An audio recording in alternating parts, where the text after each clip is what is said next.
It all began with Turkey's decision to go ahead with the purchase of S-400 air defense system from Russia after being refused by the United States to sell its Patriot missile defense system to Ankara.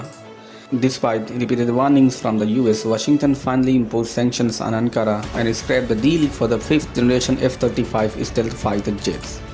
Washington's move not only hit Ankara, but it also had repercussions for Pakistan, which has been looking to purchase Turkey's T-129 attack helicopter ever since conducting a formal test in 2017.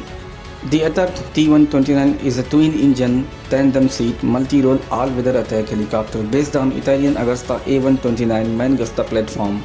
Pakistan has been looking to procure this helicopter to improve its offensive capabilities. According to Pakistani analysts, the Turkish helicopters are perfect for the country as they can work under all circumstances. The helicopters can also carry out day and night surveillance operations. However, the deal has faced a number of delays due to US announcing the first blockade in July 2019, days before a meeting between the former US President Donald Trump and Prime Minister Imran Khan in Washington. Although the helicopter's weapon, avionics, airframes have been built by Turkey, the US has developed its engines and fans.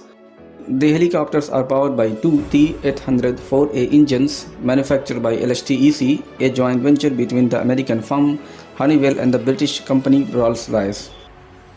The presence of American engine on the helicopter is fundamental reason why the US does not allow Ankara to supply the choppers to Pakistan.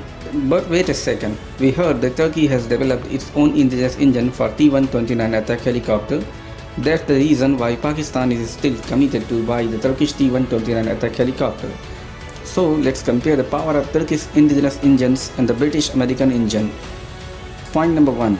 British-American engine's maximum output power is 1563 SHP, which is equal to 1166 kW. Now, maximum power output of Turkish engine is 1400 SHP, which is equal to 1000 kW, not far from the British-American engines. At point number 2, power to weight ratio of Turkish engines is 8.54 SHP per kilograms. Power to weight ratio detail in US engine isn't available on authentic resources. Turkish engine's service ceiling is 20,000 feet, which is almost equal to 6,100 meters, and shaft output revolution is 23,000 RPM.